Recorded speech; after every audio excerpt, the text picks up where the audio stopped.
Olá, boa noite a todas e todos. Eu sou Gabriel Moraes Medeiros e esse é o mini curso Fim do Mundo e Reencantamento, motivado pelo edital do Fundo de Investimentos Culturais da cidade de Campinas, São Paulo, no qual eu fui aprovado no ano passado, e desse edital resultará um livro de poesia chamado Os Céus se Gastariam, que vai ser publicado esse ano.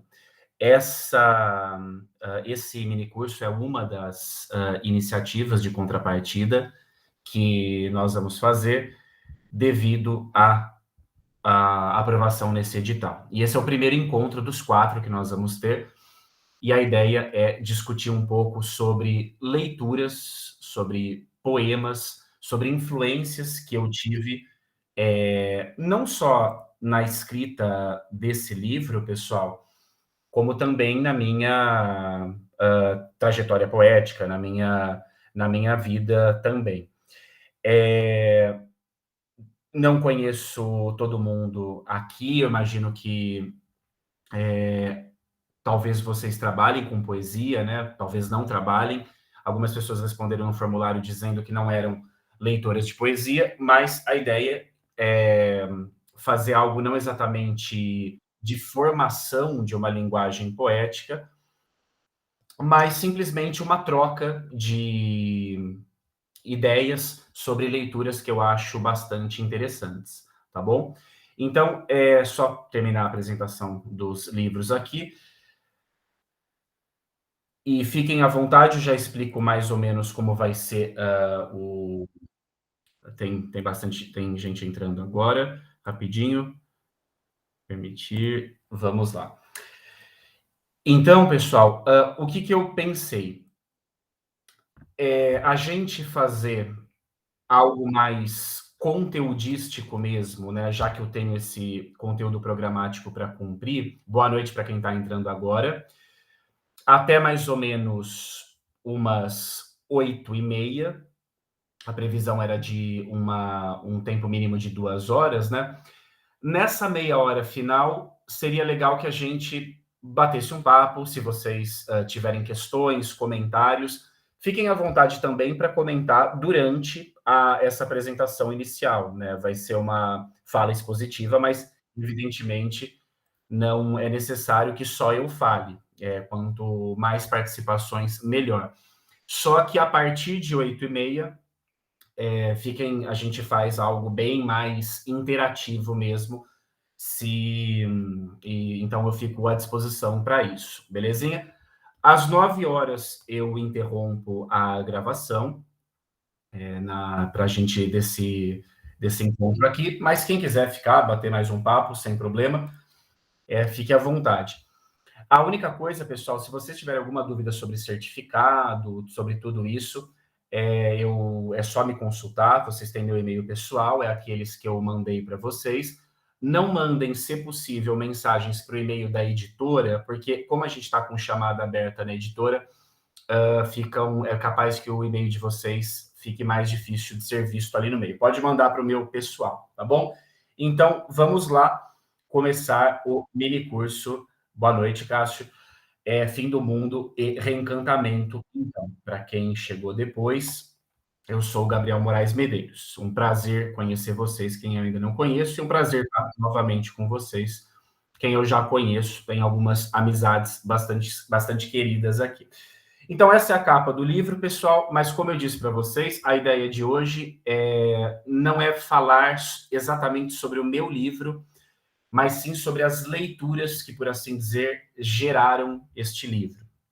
Eu acho que assim fica algo mais também amplo, fica mais interessante, fica uma coisa mais plural, porque a gente sai um pouco da centralidade na nossa própria produção, na nossa própria poesia. Beleza? Então, eu gosto de fazer esse modelo de trazer leituras, afinidades, né, interesses pessoais, literários e pensamentos que estão por detrás das obras, né? Só um último comentário antes da gente começar de fato, pessoal. Eu tenho uma certa experiência enquanto escritor de poesia. Esse é o meu vai ser o meu sexto livro, né, mas eu não tenho eu me sinto um pouco novato, sendo bem sincero, em modelos de, por exemplo, formação poética, né, de trabalhar com oficinas e mini cursos, assim. Embora eu tenha trabalhado e trabalhe como professor de literatura há um certo tempo, né. Então, por isso, eu só faço esse comentário para ressaltar que quanto mais trocas houver, melhor para mim. Parece uma coisa protocolar o que eu estou dizendo, mas é sincera.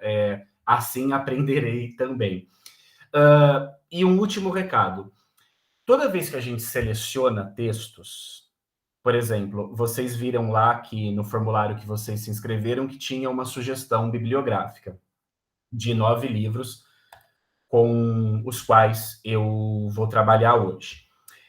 A gente, às vezes, pessoal, tem uma ideia de que uma seleção feita, isso eu acho muito importante dizer, uma seleção feita é uma proposta de cânone, ou seja, eu estou dizendo o que vocês têm que ler e eu estou dizendo o que é bom na literatura brasileira. Não é isso, né? Não é essa a minha intenção, não tenho essa pretensão de dizer o que você deve ou o que você não deve ler. Isso é muito importante ressaltar. A minha intenção nessa bibliografia, sobre a qual eu vou falar hoje, a ideia do mini curso, não é ser um curador de leituras obrigatórias, indispensáveis e que eu ache mais importantes do que outras, de fato. Eu não tenho essa intenção aqui. Eu acho que cada um lê as coisas que interessam. Isso pode parecer uma informação óbvia, mas eu acho muito importante porque sempre todo ato de seleção parece que, na verdade, estamos fazendo uma exclusão imensa. Tem diversos outros livros que me influenciam, diversas outras autoras e autores que eu acho indispensáveis. Essa seleção que eu fiz é simplesmente uma lista de desejos, uma lista de livros que eu gostaria de ter escrito, se a gente vivesse naquele mundo imaginário onde os nossos desejos pudessem sempre se concretizar. Eu tenho grande admiração pelos livros que eu vou falar, sobre os quais eu vou falar hoje. Queria também ouvir o que vocês têm a dizer sobre eles, se puderem e quiserem, claro. E quando eu escrevi o livro Os Céus se Gastariam, quando eu retrabalhei poemas, eu dei a forma a esse livro, que é uma publicação que vai sair agora, está na gráfica, né? Está no prelo. No momento de escrita desse livro, no final do ano passado, esses livros que eu selecionei eram os que mais estavam na minha cabeça. Hoje continuam na minha cabeça, evidentemente, mas talvez se eu escrevesse outro livro de poesia no mês que vem, as influências já seriam outras, tá bom? Então, pessoal, vamos lá. Começar aqui, 7h10. Obrigado mesmo pela presença. Eu vou fazer a projeção do PDF aqui com vocês. Antes de qualquer coisa, vocês gostariam de colocar alguma questão? Eu estou travando. Essa pergunta é importante. A minha internet não é a melhor internet do mundo. É uma internet que às vezes dá problema. Então, por favor, me avisem. Pode ser por chat, mas eu prefiro que seja por voz. Se eu estiver travando, que eu desligo momentaneamente minha câmera aqui e depois eu ligo a câmera de novo. Obrigado, Gabriela, pelo toque. Deixa eu ver se alguém falou alguma coisa. Boa noite, pessoal. Olha, se eu não respondi para alguém que deu boa noite aqui no chat, foi porque eu não vi, tá bom? Depois eu vejo tudo certinho. Qualquer coisa só também não tá à mão. Vou fazer a projeção do PDF, então, pessoal, para a gente começar. Olha só, quando eu escrevi o livro Os Céus se Gastariam, esse livro é um livro... Obrigado, Priscila. Esse livro é um livro de poesia, mas é o seguinte, né? A primeira parte dele são poemas raiz mesmo, né? Ou seja, poema em verso, poema para recitar. A segunda parte dele vai mais para prosa poética. Por isso que na bibliografia que eu separei para vocês, pessoal. Não tem problema, obviamente, se vocês não leram os livros, que é para a gente, por isso que eu trouxe material aqui que eu mando para vocês também. Na segunda parte do meu livro, entra uma espécie de sessão que traz que vai trazer crônicas poéticas. Textos em prosa, mas nos quais eu tento dar um carregamento estilístico nas palavras, e formar uma espécie de livro duplo. Eu gosto dessas ideias de livros que são 2 livros num só. Tem um certo jogo nisso, né? Um certo jogo infantil mesmo, no melhor dos sentidos, em a gente tentar duplicar as coisas, né? Por exemplo, saiu uma publicação pela editora Urutau, do Rio de Janeiro, minha, do ano passado, chamado O Tráfico de Órgãos na Poesia Brasileira. E esse livro, ele começa com poemas grandes e depois ele vai para poemas pequenininhos, né? E tem uma divisão temática também.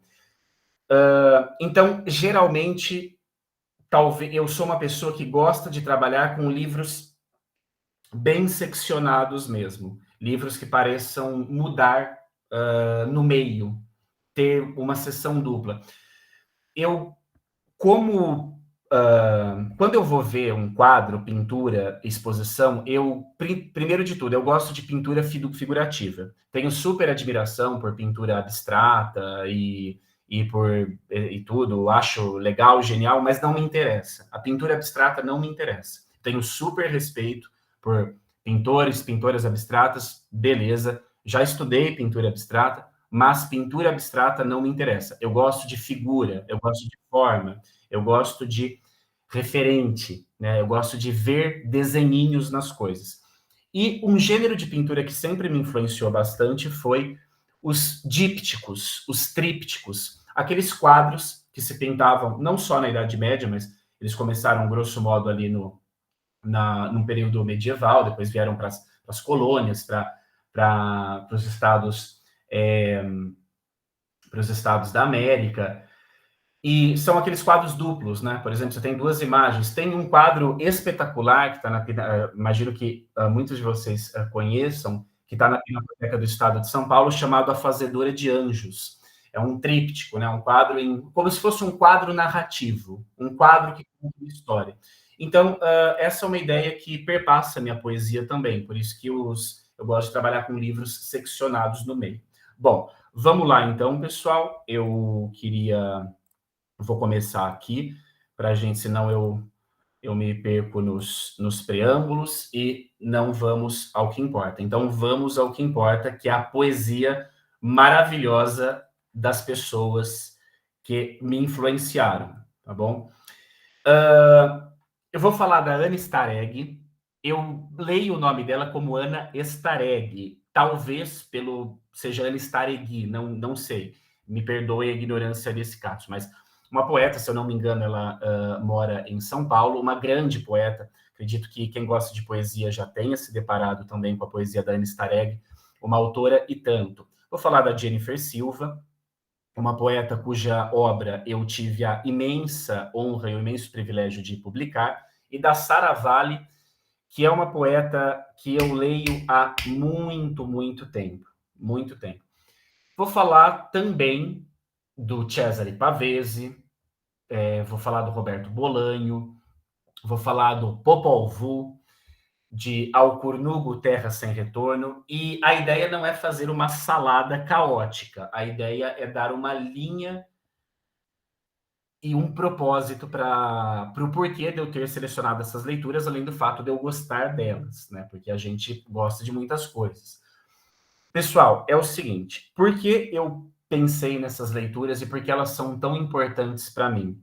Porque elas são 9 leituras que no oceano, desculpem o clichê, no oceano de coisas tão interessantes que existem, porque justamente essas 9? Porque trazem questões sobre poesia narrativa e sobre 4 pontos que eu acho essenciais para o meu livro. Essas 4 ideias eu quis trabalhar no meu livro, que são, a primeira delas, o fim do mundo, essa sensação de apocalipse, que acredito que em maior ou menor medida todas já sentiram aqui, né, e seja por motivos climáticos, seja por questões econômicas, em maior ou menor escala, né? Então, a ideia do apocalipse, do fim do mundo, é uma ideia forte do meu livro O Céu se Gastaria. Por isso que esse minicurso se chama Fim do Mundo e Reencantamento. Esses livros que eu trouxe hoje, de certa forma, eles falam sobre fim de mundos. Não exatamente daquele motivo, de uma forma banal ou explícita, né? Vai cair um meteoro e vai acabar tudo, né? Mas, se bem que essa não é uma forma banal, né? Mas de uma forma, às vezes, mais metafórica. O fato é que há uma ideia de sociedades, de tempos, de civilizações que terminam nessas obras, em maior ou menor escala. Isso, no meu ver, evidentemente, quem já leu os livros pode ter outra leitura e pode discordar, por isso também que eu pensei nessa meia hora final para conversarmos. Outra ideia, então a primeira ideia dessa é do fim do mundo, né? Outra questão que eu quero trabalhar são os animais. Esses sim aparecem de maneira explícita na obra. Vamos começar por elas, dessas três poetas: Anne Sareg, Jennifer Silva e Sarah Valley. Os animais, a figuração dos animais, os personagens animais, a aparição dos animais. Isso é fascinante. É fascinante a maneira como elas trabalham com isso, né? Então, isso está no livro O Céu se Gastariam e é uma influência direta da poesia dessas leituras que eu trouxe aqui. O terceiro ponto, fim do mundo, animais. O terceiro ponto seria a questão da estrada, uma estrada desértica, né? De certa forma, o espaço do meu livro, o espaço que me interessa hoje na representação poética é o espaço do deserto, que, evidentemente, se liga bastante a uma ideia de um tempo apocalíptico, tanto na cultura de massa, por exemplo, em obras distópicas, etc., que são também muito interessantes, quanto na literatura do escritor que eu estudo nas minhas pesquisas, que é o Roberto Bolanho. O deserto, de diferentes maneiras, está presente na poesia dessas autoras e nos textos que eu trouxe aqui. E, por fim, uma questão do encantamento, pessoal. Aparições ou visões ou fantasmas, coisas espirituais, não sei. Por exemplo, o Roberto Bolanho, eu falei dos cachorros românticos, né? Los perros românticos. Eu amo esse título, embora seja um título sem nada de especial, mas ao mesmo tempo muito especial. O Roberto Bolanho, até onde eu saiba, me corrijam se eu estiver errado, era ateu. Mas mesmo ele sendo ateu, na literatura do Roberto Bolanho, que é uma literatura pesada, muito política, né? Uma literatura muitas vezes de denúncia, de combate, de enfrentamento, mas existe na obra do Roberto Bolanho uma certa sensação de que, eu vou usar uma palavra péssima, mas de que coisas místicas acontecem. Essas coisas místicas, esses fantasmas, esses vultos, essas visagens, essas aparições, né? Tem aquela palavra antiga para fantasma que eu adoro, que é abentesma, né? Esses abentesmas, eles aparecem na obra do Bolanho. E às vezes dá uma sensação um pouco irônica, assim. Tem um conto que eu amo do Roberto Bolanho, chamado Gomes Palácio. E chega uma hora que eles vão olhar o deserto de cima de uma montanhinha ali. O narrador e uma mulher que trabalha numa oficina de poesia, que está ali no carro com ele, né? Eles estão meio preocupados porque o marido dessa mulher parece um homem violento e está perseguindo os dois, ao que parece.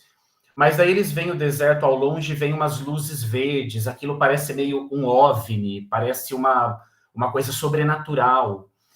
Então, e a fundo, talvez não seja nada sobrenatural, talvez seja uma grande piada da ficção do Roberto Bolanho, mas a sensação de que aquilo causa é de uma aparição, é de um tempo de aparição.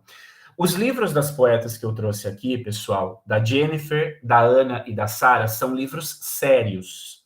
Eles não têm aquela sensação de humor e de piada que muitas vezes aparece na obra do Bolanho, ainda que as piadas do Bolanho sejam muito amargas.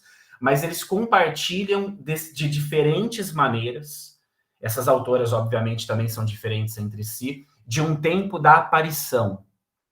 Mais uma vez, ao menos na minha leitura. Para eu não ficar repetindo isso toda hora, ao menos da minha leitura, fica pressuposto aqui que, obviamente, tudo que eu estou falando está aberto à contradição. Né? Vocês podem enxergar outras coisas. Mas, enfim. Vamos lá, então. É isso. Então, os 4 temas do meu livro e as 4 coisas que eu gosto de ver nessas leituras que são amadas por mim. O fim do mundo, ou o fim de mundos, os animais, o deserto, a estrada desértica e os encantamentos, as aparições, os reencantamentos.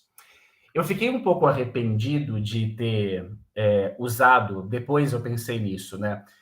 A palavra reencantamento, porque depois eu estava pensando, né? Porque a palavra reencantamento que eu pus, porque eu acho mais bonita do que a palavra encantamento, eu gosto de sons ásperos, né? Reencantamento é algo mais forte, né? Assim, o meu som preferido em espanhol, evidentemente, é o rota, né? Mas depois eu estava pensando que talvez tenha sido um erro usar essa palavra, porque reencantamento dá uma certa forma de, nossa, nós entramos em decadência, mas nós vamos recuperar a glória perdida. Enfim, tudo isso que eu estou dizendo para afirmar o seguinte, pode ser lido como encantamento também. Esse encantamento eu me refiro a esse tempo da aparição que eu espero tornar mais visível nos poemas que eu trouxe, tá bom? Vamos lá então, pessoal. Fiquem à vontade, mais uma vez, para me interromperem, por favor. Fazer uma última pergunta tá tudo bem? Estou indo muito rápido? Está fazendo minimamente sentido? Tudo bem até aqui? Posso continuar? Sim. Tudo certo, Souza? Obrigado, Franciele. Beleza, Rubens. Então, vamos embora, hein? Obrigado, Gabriela, pela gentileza. Aproveitei, já trouxe a minha garrafa de café aqui, né? Porque uma pessoa precavida é essencial, pessoal. Então, pensando que o café poderia acabar, vamos embora, né? Seguinte, eu vou fazer muito rapidamente a leitura de... Sou um pouco infantil dizer isso, mas é verdade. Do meu livro preferido.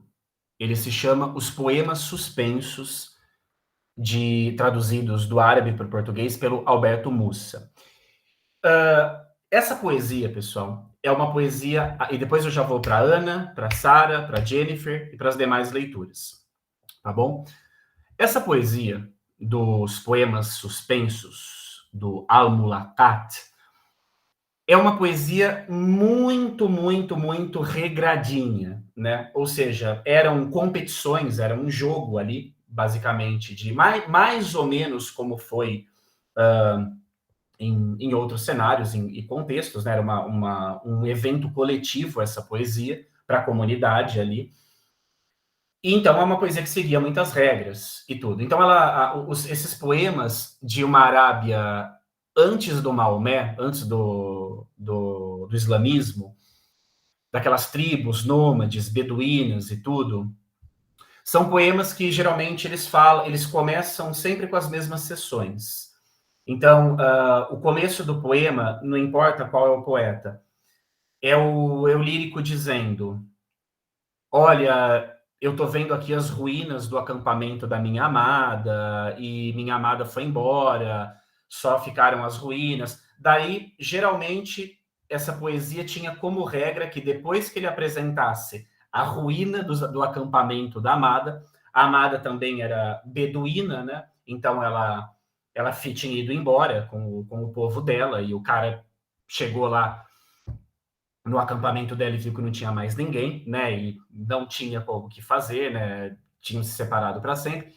Então, o que o eu lírico fazia para se consolar? Ele subia num cavalo, ou numa camela, ou num camelo, e disparava pelo deserto. Saía correndo pelo deserto. Isso aparece de diferentes maneiras em vários poemas de vários poetas pré-islâmicos que não se conheciam. E eu sempre achei muito bonita a forma como os animais apareciam nessas poesias pré-islâmicas. Havia uma verdadeira ode, um verdadeiro louvor à descrição física dos animais companheiros ali, né? E vamos lá, então, ver como isso figura nesses textos, né? Cruzei o vale, deserto e liso como um ventre de jumento, onde chacais ululam e tem família para alimentar. Disse a uma das feras: em nossa condição, quanto mais rico, mais pobre. Damos tudo o que ganhamos. Quem lavra nossos campos se extenua em vão. Essa é uma coisa que eu acho muito curiosa, né, desses três primeiros blocos aqui. O que acontece é que já havia escrita, né? Já havia escrita e alfabeto no momento que esses poemas eram feitos, mas a inclusão de motivos sapienciais, de provérbios, de essa mistura de gêneros, já fazia parte do jogo dessa poesia que tinha regras muito fixas. E ficava bem forçado, mas ao mesmo tempo muito bonito, né?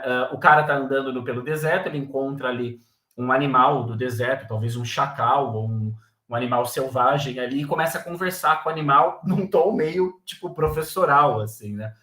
Olha, em nossa condição, quanto mais rico, mais pobre. Ou seja, ele está em intempérie ali, ele está no espaço aberto, desolado, né?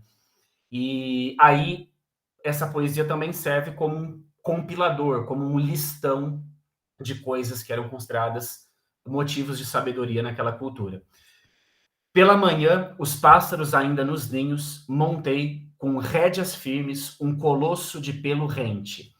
Tem poemas que falam da camela, tem poemas que falam da égua. Esse ele monta um corcel, né? Um colosso de pelo rente. Constante no ataque, rápido, um cavalo, então, belíssimo. Constante no ataque, rápido na fuga, se esquivando no mesmo instante em que arremete, como rocha que torrentes das escarpas lançam. Então, aquelas metáforas, né, aquelas comparações do cavalo ali com as rochas que são trazidas pelo rio, são... por isso que eu falo que tem um tom épico, né? Parece que ele está descrevendo ali um cavalo heróico mesmo, que é de fato. A sela resvala do lombo castanho escuro, como de uma penha escorregadia. Magro embora, o solo reboa com o ardor que nele ferve como no caldeirão. De raça pura, supera corredores esgotados, levantando pó do chão duro e batido. Faz escorregar o moço leve e revira o manto do pesado e bruto cavaleiro. Então ele imagina outros cavaleiros, inclusive, escorregando diante da força e da majestade desse cavalo. Veloz como um peão de criança, girando de um a outro lado. Se eu começo a fazer 200 metáforas para uma coisa, num texto acadêmico ou num texto de prosa, isso pode ser visto como ruim, né? Porque vai ser visto como falta de objetividade. Mas na poesia, esse tipo de enrolação é muito interessante, porque ele também traz uma certa aura para aquelas imagens, né? Tem os flancos do antílope, as pernas da avestruz, a passada do lobo, a velocidade da raposa. Robusto, Quando pressente alguém às suas costas, oculta o vão das pernas com algo abundante, que roça a terra inviolável.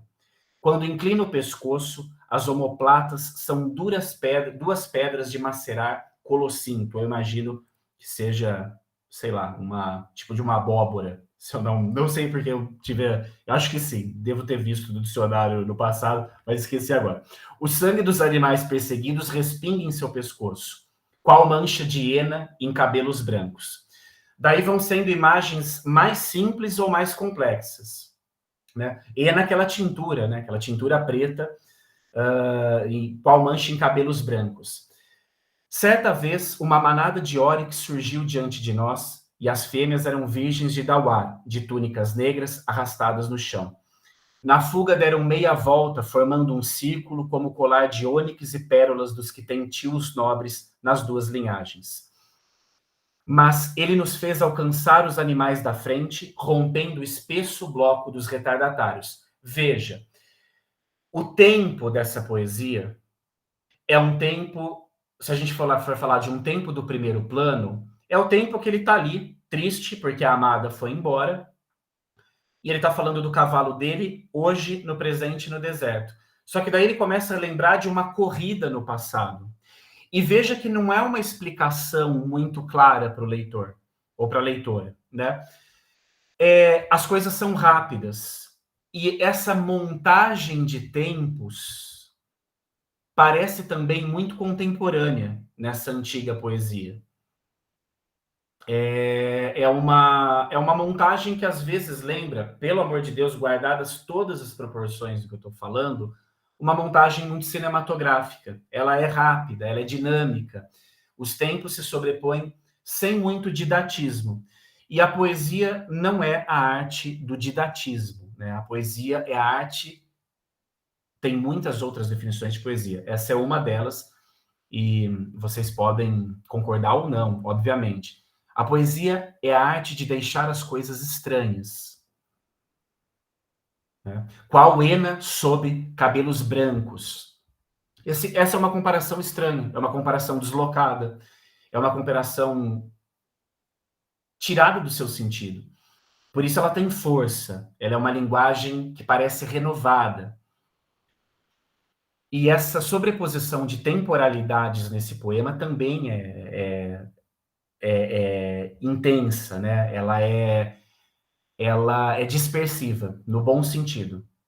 Enfrentou iguais entre machos e fêmeas e sucessivamente, sem ser lavado por uma gota de suor. Então o cavalo ganhava de todo mundo ali na corrida, mas ele não ficava suado, né? E preparamos carne mal passada, tostada ao sol em espetos, sobre as pedras ou em púlcaros cozida. Agora você não sabe direito se ele está falando de companheiros ali dele, que estão preparando o jantar. Mas já há uma mudança de assunto também muito brusca. Partimos pela tarde, e diante dele quase não se podia vê-lo, pois quando os olhos se elevavam tinham de baixar. E passamos a noite, sobre ele a cela, abrida, e meus olhos fixos, vigilante. Esse é um outro motivo. Ele com medo na noite cruzando o deserto, onde qualquer perigo poderia cometer. Companheiro, vês aquele relâmpago, lá como duas mãos cintilantes coroando a nuvem turva? Labareda súbita, como a da lanterna do monge, quando o azeite se derrama sobre a trança da mecha. Isso aqui é lindo, né? Isso é muito bom. Agora ele começa a ver uma nuvem, ele começa a ver uma nuvem de tempestade no deserto, que também representa um perigo. E daí ele vai para uma metáfora muito inesperada, muito. Esse relâmpago surge no meio da nuvem, como se você tivesse derramado óleo ali no lampião de repente, e a chama se erguesse com mais força. Então, é isso também, guardadas todas as proporções. Estamos há milênios antes do surrealismo. Mas essa aproximação de realidades tão distintas que torna a poesia de um choque monumental, né? Você comparar um relâmpago numa nuvem com um lampião de azeite inflamado repentinamente. Isso sim, né? Isso é bonito. Isso se não é exatamente lógico, mas faz parte de uma linguagem que vai tirar força do estranhamento. E a poesia precisa tirar força do estranhamento. Precisa ser a linguagem que chama atenção, que engancha em dizeres não onde os dizeres já estão saturados, né? O Walter Benjamin falava sobre o Baudelaire, né? Também poeta, obviamente, de outra tradição. Aqui é uma poesia árabe, praticamente anônima, de 600 depois de Cristo. Mas o Benjamin dizia sobre o Baudelaire, né? Baudelaire sabia, o Benjamin falava, o Baudelaire era ignorante, o Benjamin falava isso. Mas o Baudelaire, comentário do Benjamin, eu discordo do Walter Benjamin desse aspecto. Mas o Benjamin dizia, o Baudelaire sabia exatamente onde inserir os versos dele. E onde ele inseria os versos dele? Nos espaços vazios, ou seja, nas coisas estranhas, nas coisas inesperadas, nos temas não poéticos. Poesia sobre catadores de rua, quem fez pela primeira vez no século XIX foi o Charles Baudelaire. Enquanto que tantos temas estavam saturados, né? E um tema social e político também, e tão presente como a questão dos trapeiros, dos catadores de rua, não apareciam ali, né? Bom, já estou fechando aqui, pessoal, para a gente ir seguir.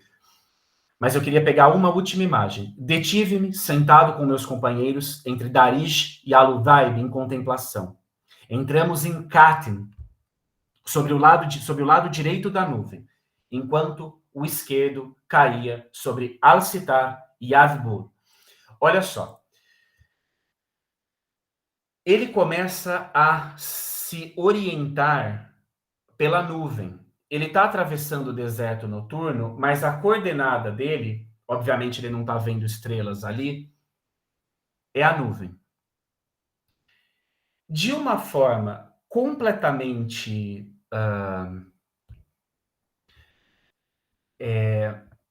resgatada, um grande escritor chamado Jorge Luis Borges, um grande contista, mas também um grande poeta, resgata essa imagem de de um poeta que se orienta pela nuvem, ou um narrador que se orienta pela nuvem. Uma certa cartografia da nuvem. Num texto, o Borges provavelmente leu os poemas suspensos, ele era um grande leitor também. Mas é esse tipo de coisa. Por que eu estou falando isso que parece uma coisa meio aleatória? Da onde surgiu essa coisa de nuvem agora? Eu estou falando isso, pessoal, para ilustrar mais ou menos qual é o meu método de fazer poesia, o que me interessa enquanto fazer poesia. E, obviamente, pode ser um método que sirva para vocês que escrevem, ou que não sirva, mas eu acho que é muito interessante, porque ele é gerado por leituras que são interessantes, ele aproxima leituras que são interessantes. Eu não sei, sem falsa modéstia aqui, se minha poesia é boa ou ruim. Mas, como ela vem de leituras muito interessantes, eu acho interessante aproximar distintos universos a partir de imagens e temporalidades como essa das nuvens que eu vou ilustrar aqui. E, no meu ver, é muito mais importante ser interessante do que ser belo ou ser solene ou ser grandioso, essas categorias antigas da poesia. Eu acho que a gente tem que escrever coisas interessantes. E para ser interessante, basta ser interessante para você. Claro que o ideal é que a poesia gere diálogo e leitura e polifonia, mas a poesia ela é sempre uma linguagem mais ensimesmada, né? Uma linguagem mais fechada em si mesma. Por isso também que minha ideia foi trazer leituras para tentar abrir um pouco isso, senão a gente fica aqui falando do próprio trabalho e é uma coisa um pouco estranha. Mas olha só, essa imagem da nuvem, isso eu faria um poema disso. Não sei se eu teria, não sei se seria um bom poema, mas seria um poema interessante, porque ele vem de duas passagens muito interessantes, dos poemas suspensos e dessa passagem aqui do Jorge Luis Borges. Vejam só, talvez vocês conheçam esse conto chamado, só ver o, o chat aqui. Pessoal, eu já fiz essa pergunta, mas como faz mais uma vez faz tempo que eu não uso o Meet, a minha imagem está aparecendo também, né? Ou está só aparecendo a projeção? O meu. Ah, tá. Obrigado, Rubens. Olha só, pessoal. Este saindo um pouco aqui do tema do minicurso, mas voltando em 5 segundos, mas eu acho importante falar um pouco sobre o método de composição. Esse conto é maravilhoso, maravilhoso. Eu tenho diversas críticas ao Jorge Luis Borges enquanto homem político, imensas mesmo, né? A postura dele em relação à ditadura militar argentina, tenso, tenso mesmo. Mas, centrando numa imagem borgiana aqui. Esse conto se chama Funes, o Memorioso. É o famoso conto do Jorge Luis Borges sobre Funes, Irineu Funes, que sofre um acidente. Isso é o começo do conto, conto conhecidíssimo. Se vocês não leram, leiam esse conto, está no livro Ficções, vocês acham também na internet. E o cara ele fica travado ali numa cama após o acidente. É uma condição de sofrimento. E ele começa a lembrar de tudo, de tudo. Ele é um prodígio da memória. Embora ele não consiga mais se movimentar, eu acho que ele ficou paraplégico ou tetraplégico, ele desenvolve uma memória tão absurda que ele consegue lembrar literalmente segundo o conto diz, se eu não me engano, faz um certo tempo que eu reli pela última vez, cada segundo do dia anterior. Cada instante, cada segundo do dia anterior. Então, ele precisa, fazendo uma interpretação livre aqui, de 24 horas para se lembrar das 24 horas anteriores. Então, o Funes ele vive num certo tempo da memória ali, num não tempo, mas ao mesmo tempo num todo tempo, né? Enfim, é inesgotável esse conto. Mas o que me interessa dele, para falar desse método poético do livro Os Céus se Gastariam, é essa imagem. Minha primeira lembrança de Funes é muito nítida.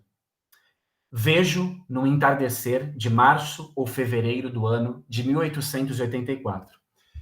Meu pai, naquele ano, havia me levado para veranear em Fray Bentos, ali na fronteira do Uruguai com a Argentina. Eu voltava com meu primo Bernardo Aedo da estância de São Francisco. Voltávamos cantando, a cavalo. Então, esse cavalo pelo deserto, né? O livro da Stareg se chama Dança para Cavalos, é uma das figuras fortes do livro dela. Acredito que todo mundo goste de cavalo aqui, é impossível, acho, até instintivamente, não achar um cavalo um animal majestoso, né? Muito bonito, é uma conexão um pouco, sem querer entrar em junguianismos aqui, mas é um pouco arquetípica, né? Voltávamos cantando a cavalo, e essa não era a única razão da minha felicidade. Depois de um dia sufocante, uma enorme tormenta cor de ardósia encobrira o céu. Insuflava o vento do sul, então está começando a tempestade, já enlouquecendo as árvores. Eu tinha medo, esperança, que fôssemos surpreendidos pelo aguaceiro num descampado. Isso é lindo, né? Eu tinha medo, esperança, que fôssemos surpreendidos pelo aguaceiro num descampado. Apostamos uma espécie de corrida com o temporal. Entramos num beco que afundava entre duas calçadas de tijolo altíssimas. Por exemplo, esse é o método de composição que eu geralmente uso. Essas imagens, que não têm exatamente relação entre si, o cavaleiro no deserto árabe se orientando pelas nuvens e tentando chegar do lado esquerdo da nuvem até o lado direito da nuvem, no céu tempestuoso. E esse fragmento do Borges, em que eles apostam cheios de medo e de alegria, medo e alegria, esperança, essa corrida com o aguaceiro, essas duas imagens têm uma temporalidade parecida. É um tempo emocionado, um tempo de aventura, num descampado, num deserto, sob um céu tempestuoso, no lombo de um cavalo. São gêneros diferentes, são séculos completamente distintos, são contextos completamente diferentes, mas elas têm uma temporalidade comum, essas duas passagens. Uma temporalidade associável. E, no meu ver, o que é interessante na poesia é fazer associações de tempos distintos, fazer colagens de tempos. Tempos muito desconectados. Talvez na prosa a gente não possa fazer isso. A prosa, ela vai, ou melhor, não posso fazer isso sempre. Mas a poesia, ela vai ter uma abertura maior nesse sentido. Fazer essas colagens deslocadas, né? Aproximar esses universos estranhos. Seria lindo um poema de qualquer pessoa que aproximasse essas duas imagens, né? De passagens tão fortes assim. Essa temporalidade do céu, das nuvens, da tempestade e da corrida contra a nuvem ou a favor da nuvem. Então, isso eu estou falando para ilustrar um pouco, mais ou menos, o meu método de composição. Tem 1 milhão de outros métodos. Cada um de vocês, cada uma de vocês que escreve, trabalha com outros métodos e, enfim, obviamente não é dizendo que esse é um método que deve ser adotado ou não, mas como também é um minicurso motivado por esse livro que vai vir, eu acho que é importante trazer essas questões, né? Essas colagens de temporalidades. Temporalidades sentimentais. Por que não aquela palavra que é perseguida, mas que é uma palavra essencial, eu acho, chamada cronotopo, do filósofo russo Bakhtin. As formas do tempo e do cronotopo. Eu acho que esse é um texto lindo e eu gostaria de relê-lo muitas vezes ainda na minha vida, né? Essas correntes temporais entre obras de arte distintas. Na minha visão, claro, não sou especialista em Bakhtin, é apenas uma leitura afetiva. Falar aqui, pessoal, da Anne Starégg agora. Esse poema aqui, do livro Dança para Cavalos, é a epígrafe do meu livro, a epígrafe do livro Os Céus se Gastariam.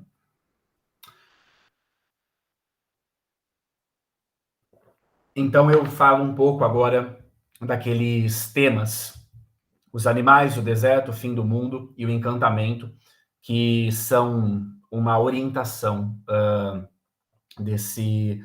dessas minhas composições nesse momento. E são leituras que eu recomendo muito.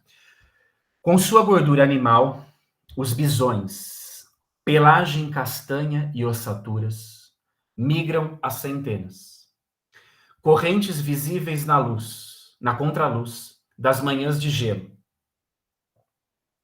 O que se enxerga no crepúsculo não se escreve, vê-se. O dorso escuro dos espinhaços, onde caça, flecha e imagem, não alcança.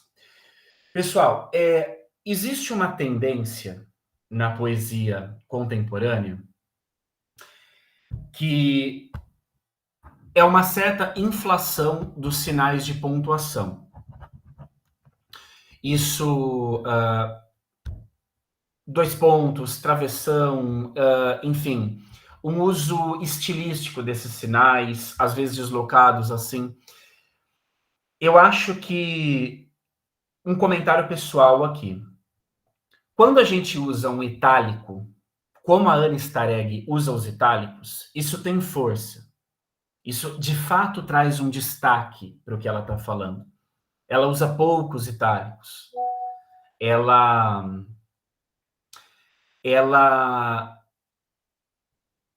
acende ali algumas setas em momentos muito especiais.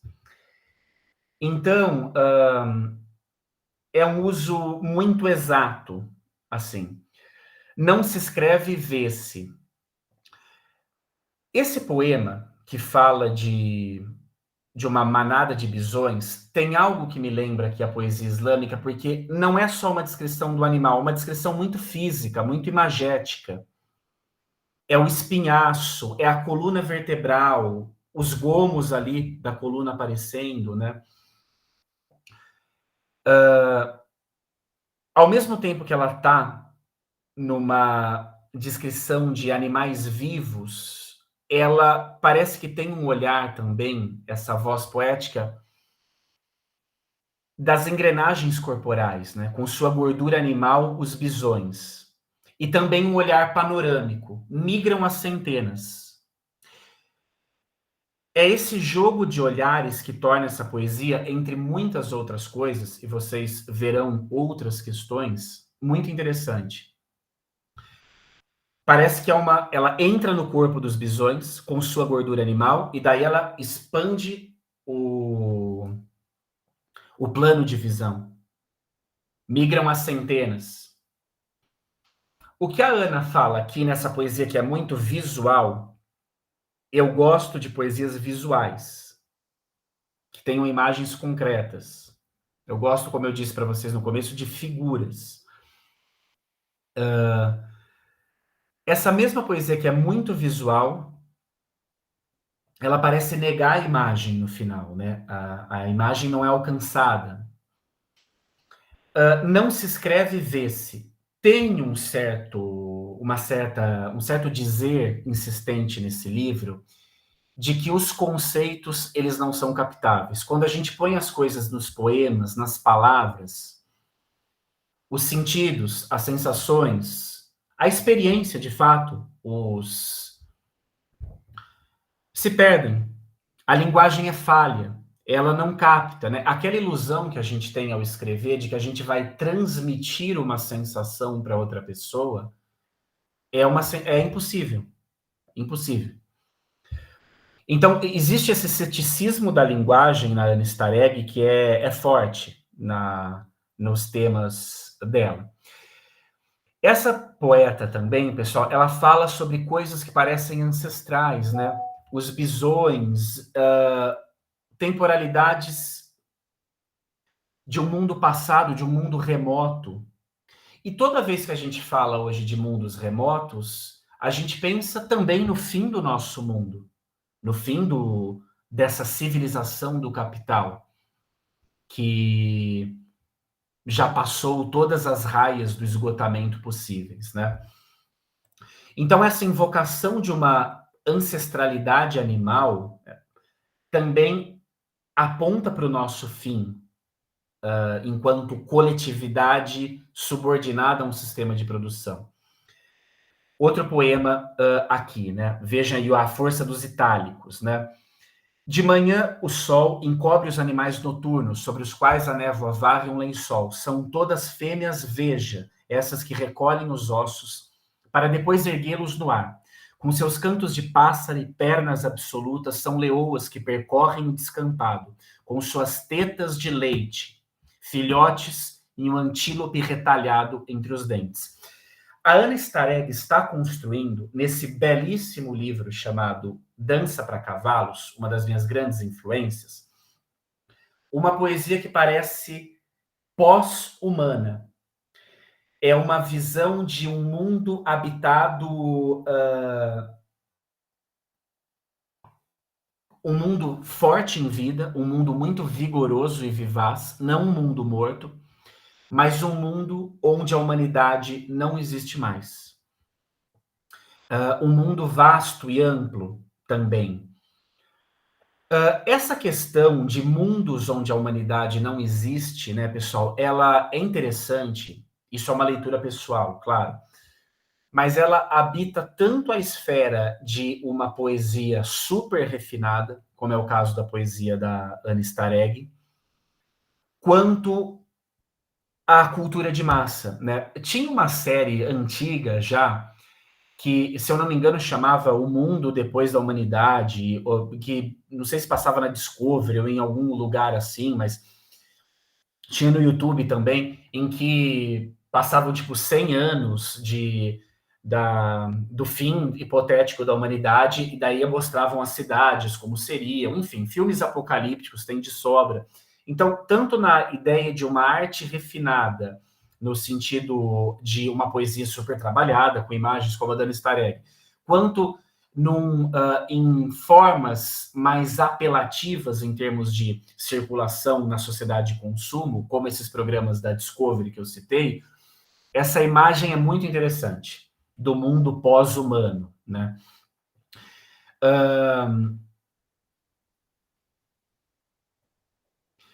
Olha só, as que comeram raízes brancas limpando as cicatrizes e as carnes de caça, reluziram antes da cidade.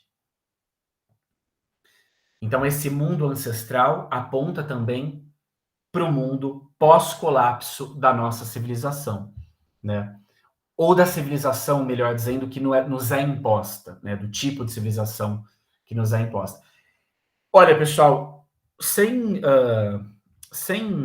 brincadeira, eu gostaria de ter escrito o livro monumental que a Anne Starregg escreveu. Eu não tenho capacidade para escrever esse livro, mas é um livro absurdo, absurdo de bom. Dança para Cavalos. As que comeram raízes brancas, ó, tudo é vago, tudo é estranho, né? Quem são as que comeram raízes brancas? São devires animais, são fêmeas animais não humanas, são mulheres humanas ali, né? Quem são esses seres, né? E esse livro, ao mesmo tempo que traz imagens de um mundo não humano, ele também é um livro que encanta nessas vastidões desérticas, porque aponta caminhos para além deste mundo, né? Aquele famoso trabalho, né? Não é mais fácil imaginar o fim do mundo do que o fim do capitalismo. Esse livro dá algumas perspectivas de fim do mundo, o da Anne Starregg, mas não necessariamente perspectivas catastróficas, né? Então, de certa forma, ele conscientiza e consola, ou seja, nos consola sem nos emburrecer. No pequeno almoço coração, bulbo aquoso de membrana transparente, não é preciso dizer que essas poetas dominam, como grandes poetas que são, a força recitativa dos versos. No pequeno almoço coração, bulbo aquoso de membrana transparente. E a poesia tem que ter um lugar de recitação, né? A minha casa é transparente, como é transparente minha voz falada debaixo d'água. Atrás do copo ou do aquário, transparentes são as horas, as horas. Somos como a córnea, o ímen, o humor vítreo nos olhos de um cão, duas sementes de romã. Veja, no melhor dos sentidos, um excesso de metáforas, universos desconectados, sementes de romã, humor vítreo nos olhos de um cão, córnea, ímen, palavras que não só têm referentes imagéticos fortes, como elas também são sonoramente fortes. Tem os acentos aí, fazem parte do ritmo dos versos, né? Córnea, ímen. Aquário, água em cima. Há todo um jogo de traços com as palavras que sonoramente são destacadas aqui. Parece também um mundo inundado, né? Que a Ana cita. Olha aí. Atravessar o espesso das castanhas, o fundo escuro e macio de outra época. essa figuração dos outros mundos, né? Isso é uma forma de encantamento. Nas estradas de um mundo acabado ou de um mundo doente, a gente sonha com outras épocas, sejam futuras ou ancestrais. Na ardência dos olhos ainda não sabemos escrever o fim, um livro cinza à extinção. Ainda não sabemos soletrar as palavras azuis dos Yanomami. Não aprendemos que os pés podem significar a mesma palavra que o chão. Imaginem só nascer numa terra cujo nome é o nosso próprio nome. Esses saberes... então, eu retirei esses poemas do livro Dança para Cavalos, do Círculo de Editora Círculo de Poemas, se eu não me engano, publicação de 2022 ou 21, da poeta Anne Stareg. Esses saberes Yanomami citados diretamente aparecem também na poesia da Jennifer Silva, que é uma poeta que me influencia demais, né? Aqui eu estou no Olho da Mata Virgem, pessoal, o livro da Jennifer Silva, que, se eu não me engano, a Jennifer participou de alguns eventos já com a Anna Stareg, então elas têm uma certa afinidade nesse sentido, também temática, embora sejam poetas diferentes, né? Uma coisa que eu queria dizer é o seguinte: eu também trabalho com edição de livros, né? Em originais e publicações. Quando a gente abre chamadas para poesia, sem exagero nenhum, eu acho que em 95% dos livros que a gente recebe, em geral, os temas são abstrações metalinguísticas sobre o fazer poético. Por exemplo, sabe aquele poema do Drummond, famosíssimo? Penetra surdamente no reino das palavras. Penetra surdamente no reino das palavras. Ali estão os poemas que esperam ser escritos. Eu não estou dizendo que esses poemas são ruins, pessoal. Como eu disse, cada um escreve a poesia que interessa a si mesmo. E o que importa é ser interessante, né? Mas é um lugar de saturação. A poesia ela tem que nos direcionar também para uma tentativa de uma linguagem estranha, diferente. Oi, Michele, sem problema, eu vou passar a gravação sim, tá bom? Fica tranquila. Eu vou postar no canal do YouTube da Ofícios Terrestres. Deixa eu colocar aqui para você. Rapidinho. Eu já devia ter colocado ali no... Eu esqueci qual que é o canal do YouTube do Ofícios Terrestres, só um segundinho só, rapidão. Vamos na manivela aqui, Ofícios Terrestres Edições, rapidinho. Aqui, achei o canal. Então, ó, vai ficar postado nesse canal aqui, tá bom? Se inscrevam lá no canal, dá aquela forcinha. Tem outros mini cursos também que estão aparecendo lá, mas esse aqui é motivado pela Prefeitura de Campinas, né? Então, o foco é aqui. Mas vai ficar, são 4 encontros, né? Quem participou desse já tem o certificado, mas tem outros também que vão ocorrer nos dias 1, 15 e 16 de setembro. Altas numerologias para chegarmos a essas datas. Brincadeira, são datas que eu pensei devido para ser depois do lançamento presencial e tudo mais. Então é isso aí, Michele. Obrigado pelas palavras. Depois você confere lá, por favor, e qualquer coisa você me escreve, tá bom? Então, olha só. O que acontece... obrigado, Monique.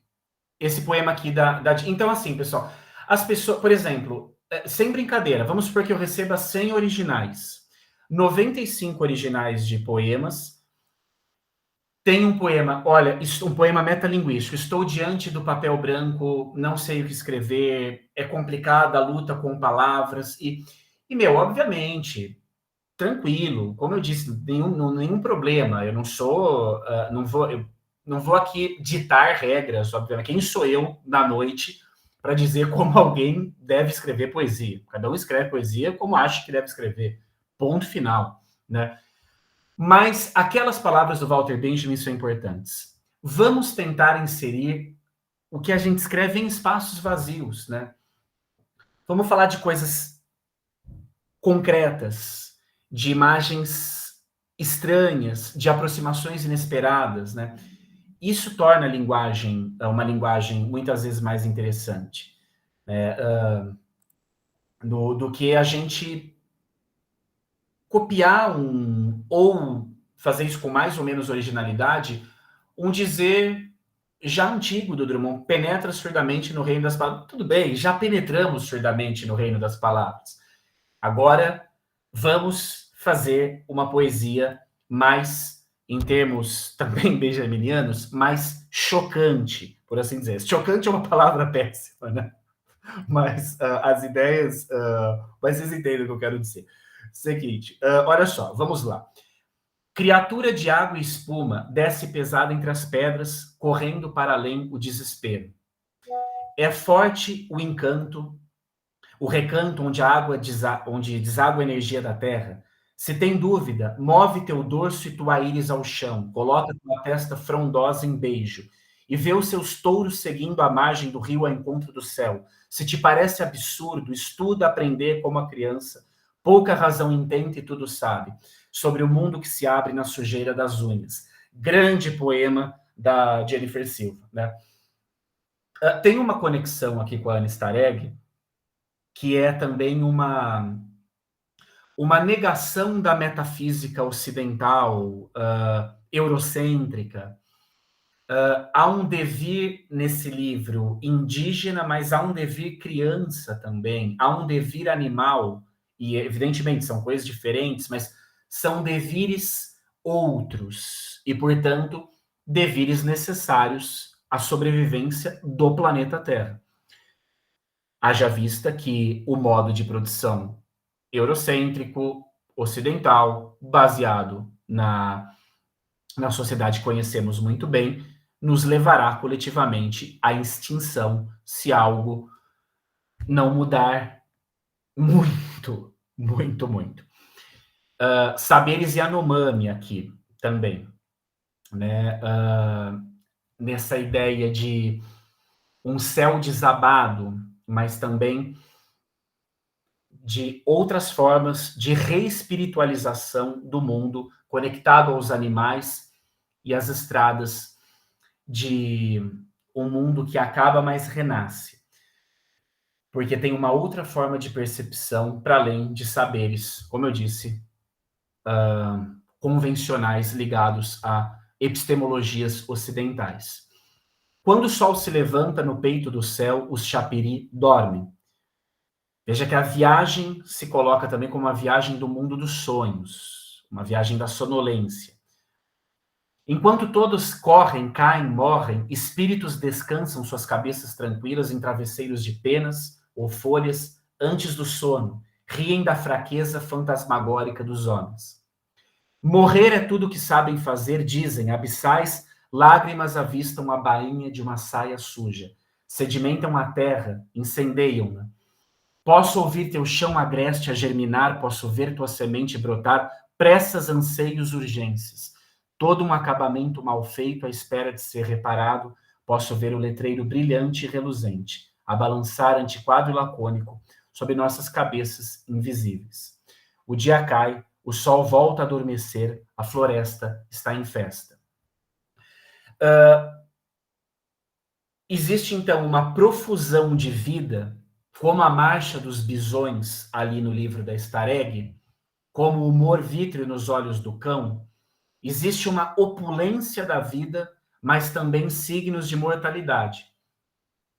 Uma civilização que morre, mas uma floresta que se reergue. A Sara Valley, que é a poeta que escreveu também a apresentação Ao Céu se Gastariam, ela usou um termo que eu achei muito bonito, a devastação como vastidão. A devastação desse mundo que se devasta é também a promessa de surgimento de um outro tempo, né? Talvez numa livre associação seja isso um dos significados possíveis dessa floresta em festa que aparece no livro da Jennifer Silva, né? Eu vou só um pouquinho mais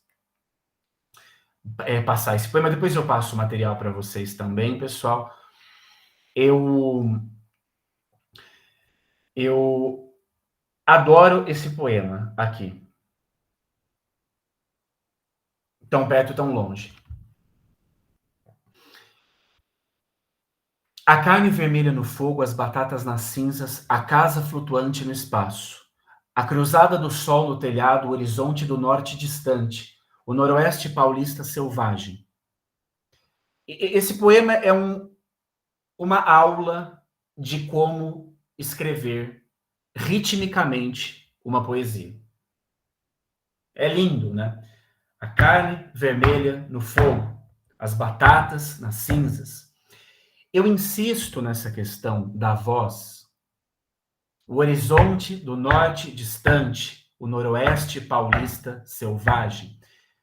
Porque a tão destruída poesia, aquela mesma que vende tão pouco se comparada à prosa, desde o século XIX, essa é uma das linhas de resistência da poesia em relação à prosa. A capacidade de incendiar a recitação. A palavra fetichizada, no bom sentido do termo fetiche, não de fetiche da mercadoria aqui, mas a palavra fetichizada, ou melhor, a palavra enfeitiçada, já que falamos de fetiche, feitiço.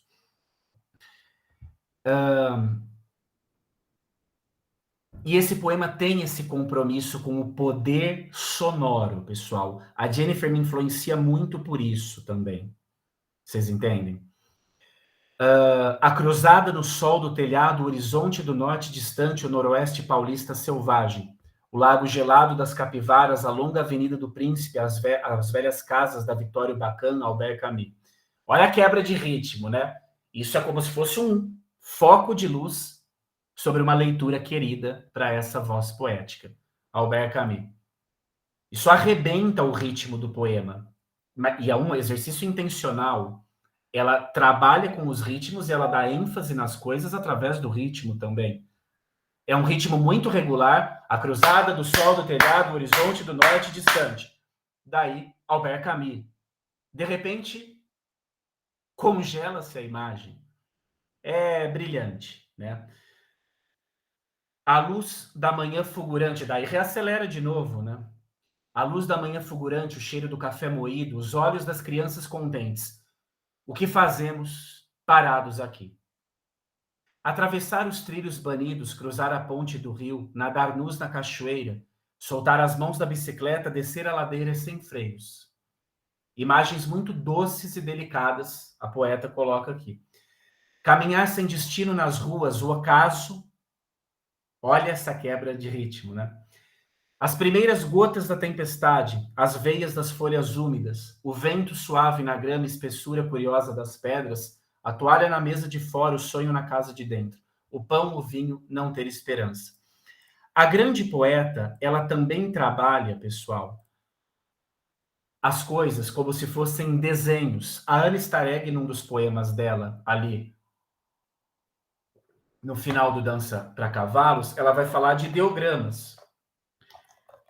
Ó, o cafezinho aqui ainda está saindo fumaça, né? Ela vai falar de ideogramas. Nós não temos, a língua portuguesa, obviamente, não funciona através de ideogramas, mas na poesia se podem... Ah, perdão, aqui, Gabriela, eu vi que você... desculpa, Gabriela, não tinha visto o chat. E o Pedro preencheu. Pedro, a presença eu preencho pela gravação direta, chega no e-mail depois, pode ficar tranquilo, tá bom? Gabriela, então, os primeiros que eu li, Dança para Cavalos, da Anne Starregg. Agora eu estou lendo No Olho da Mata Virgem, Jennifer Silva. Vou ler um poema da Sara para a gente fechar. Daí eu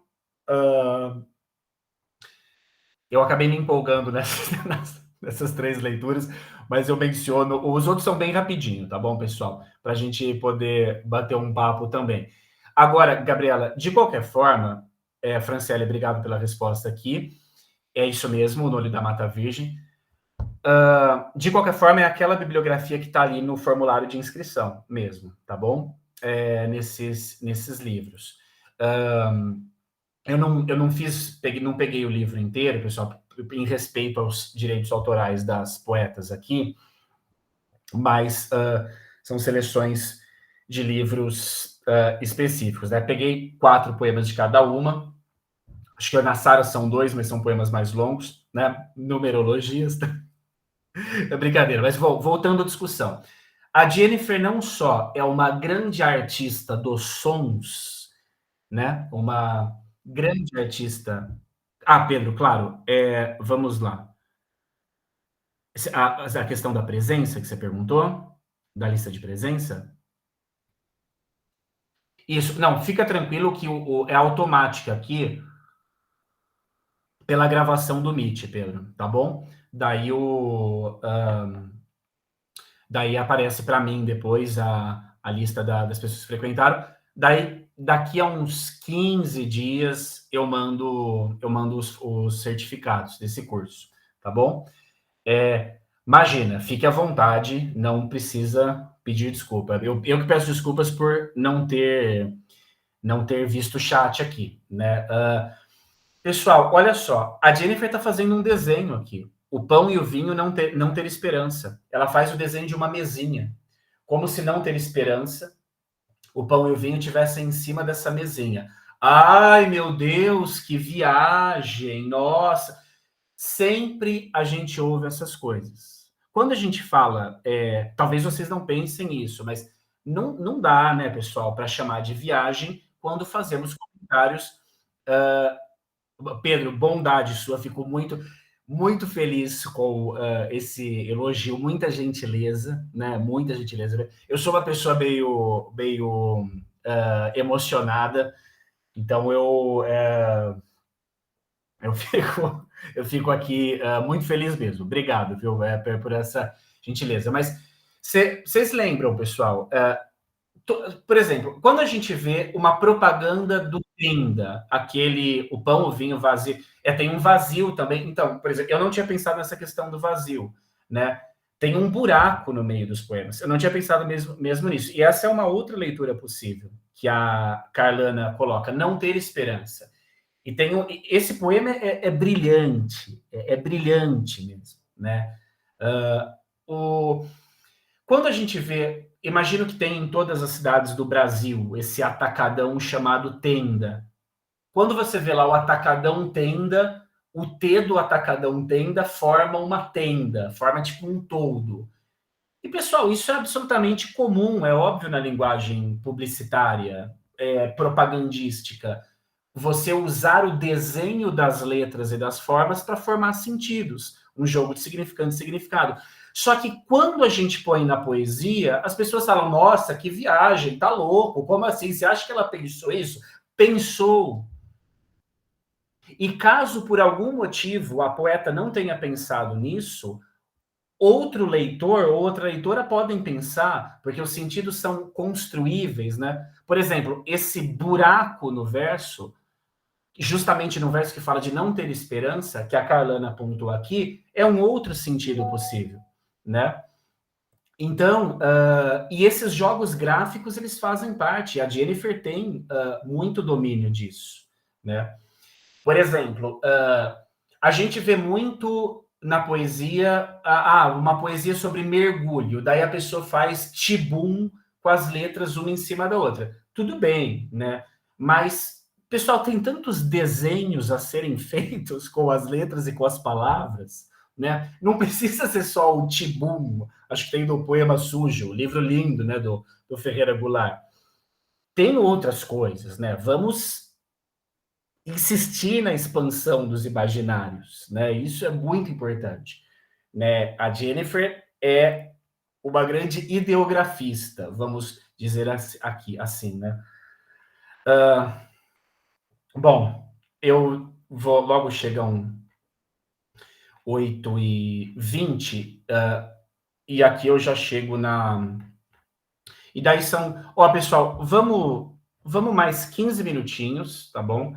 E daí eu faço uma interrupção aqui nesse ponto. A Sara Valley é uma poeta... Agora eu estou lendo um poema da Sara Valley. Vou começar por um poema menos fragmentado, um poema mais fragmentado, mais fotográfico, por assim dizer, e depois eu vou para um poema mais narrativo, da Sara Valley. Essa poeta é espetacular, espetacular. E aqui eu não estou rasgando seda para poesia, e tem outras poesias espetaculares, tem outras expressões espetaculares, mas é muito, muito bom. Esse é o livro Sara Valley Craft, que saiu pela Cozinha Experimental do Rio de Janeiro, está lá na bibliografia também. Mesquita de Neve, Chamando, Chamando. Pessoal, no Dança para Cavalos, da Stareg, tem um verso lindo dela no começo que ela fala, ir, ir. Vou colocar no chat aqui. Ela repete, ir, ir. Isso traz todo um estranhamento, uma especialidade para o verso. E a poesia é a arte do estranhamento, né? Chamando, chamando. O Barthes dizia que as palavras, elas fascinam se elas são fulgurantes, inovadoras, inesperadas, ou se elas são repetidas até a exaustão, né? A repetição é sempre um lugar de fascínio. Isso aparece, por exemplo, em epistemologias diversas, nos poemas pré-islâmicos, no Popol Vuh, culturas muito distintas. Eu não estou aqui equiparando as culturas, dizendo que isso é tudo a mesma coisa. Não. Cada contexto é um contexto. Não dá para a gente comparar o contexto dos maias com os árabes. Cada um tem o seu processo histórico, né? Mas existem aproximações possíveis. Afinal, né, são humanos e produzem poesia. E é muito fascinante. Eu estou só ressaltando isso para não cair também naquela coisa de que tudo é a mesma coisa, tudo é lindo, tudo é tudo e nada nada, né? Como dizia o Tim Maia, né? Não, uma coisa, pelo amor de Deus, fazer como fez a Joseli Viana Batista, traduzir o Popol Vuh dos maias, requer um profundo conhecimento na cosmologia maia e dos quiché. Traduzir a poesia pré-islâmica requer outro conhecimento. Então, assim, só estou ressaltando que eu não estou dando aula aqui de como os maias pensavam, ou como os quiché pensavam, ou como os árabes antigos pensavam. São só aproximações poéticas dentro de traduções para a língua portuguesa brasileira, certo? Mesquita de Neve, Chamando, Chamando. Vite, Istambul. Conheci minhas costas, soube que também vinha a vida, com o império acabado. Minha alegria em teus bazares, em tudo que vem de ti, esposa proibida. Essa personificação dos espaços, das cidades, é forte nessa poesia, né? Dominó nada falam os homens nas casas de chá. Que mesquitas guardam conforme Alá adornou o segredo, que volteiam as gaivotas. Amanhecer goteja desejo calcificado, haréns sublimados na serração, que é mais encantador que a sombra de Istambul, dançando entre roseirais. Sobre as cidades subterrâneas da Anatólia, neva novamente. É isso, né, pessoal? Lembra da metáfora da nuvem e do lampião de azeite. Essa aproximação de mundos distintos. Isso é lindo. Isso abre buracos negros. Desculpem o clichê, porque essa poesia não é nada clichê. Mas comparar a um buraco negro é um pouco clichê. Mas no sentido de imaginário, né? Enfim, neva na cidade subterrânea. O mundo subterrâneo e a neve são elementos antagônicos. A poeta trabalha com elementos antagônicos. Isso é fundamental para a plasticidade, ou seja, para o poder visual dessa poesia. Mas a Sara Valley faz algo que me interessa muito também, e talvez interesse a vocês, e eu vejo pouco na poesia contemporânea, pessoal, pelo menos pensando nos originais, que eu recebo mesmo na poesia que eu leio, de autores mais conhecidos, menos conhecidos. Não há tanto espaço para poesia narrativa, parece. E a poesia narrativa é muito interessante, né? Veja aqui, uma poesia que conta uma história que se prolonga no tempo. Opa, calma aí. Trouxe-me um líquido verde para a garganta. Saravale de novo. Nossa faringe única de 5 milhas. Ah, compara-se a garganta a um túnel, a um tubo. Vocês assistiram um filme que chama Tudo Sobre Minha Mãe, do Almodóvar? Todo sobre mi madre?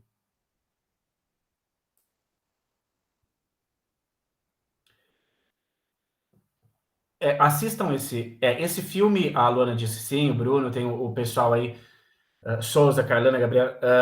Erna, assista esse filme, porque é um filme. Esse é um filme maravilhoso, né? Pesado, mas maravilhoso. Ou melhor, pesado, maravilhoso por ser pesado, talvez, né? E tem uma tunificação ali que é na cena do avião, no começo do filme. Enfim, vamos voltar um pouco aqui. A insônia invade 2 vezes a cada ano bissexto. E é com as mesmas mãos que ela faz sexo. Olha só, a Sarah ela começa a colocar uma narrativa, parece que é uma história que está sendo contada, só que é uma narrativa estranha. É uma narrativa, no bom sentido, desconfigurada. Mas, ao mesmo tempo, parece o fantasma de uma narrativa. Uma poesia que já prende sua atenção de imediato. Acontece que o espaço entre a sobrancelha e o olho é muito estreito. Às vezes o rosto fica roxo no escuro. Às vezes sua pele tem o desgosto da minha insistência. É nano o exagero de tudo o que se deseja. Às vezes aquelas listras dadas aos vícios abrem poros de sua aspereza. E o rosto de uma impossível estátua, de uma asa. Batemos os dentes e nunca poderemos ver nosso crânio. Nadamos 3 nuas na piscina, cada uma com seus líquidos.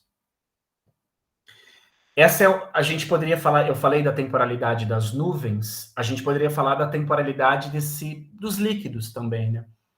Dos olhos vítreos dos cães até cada uma com seus, esse mundo aquário ou esse mundo submerso que aparece em alguns momentos na Saravale e na Star Egg, né? Cada uma com seus líquidos, copos de uísque abriam-se à chuva. Né?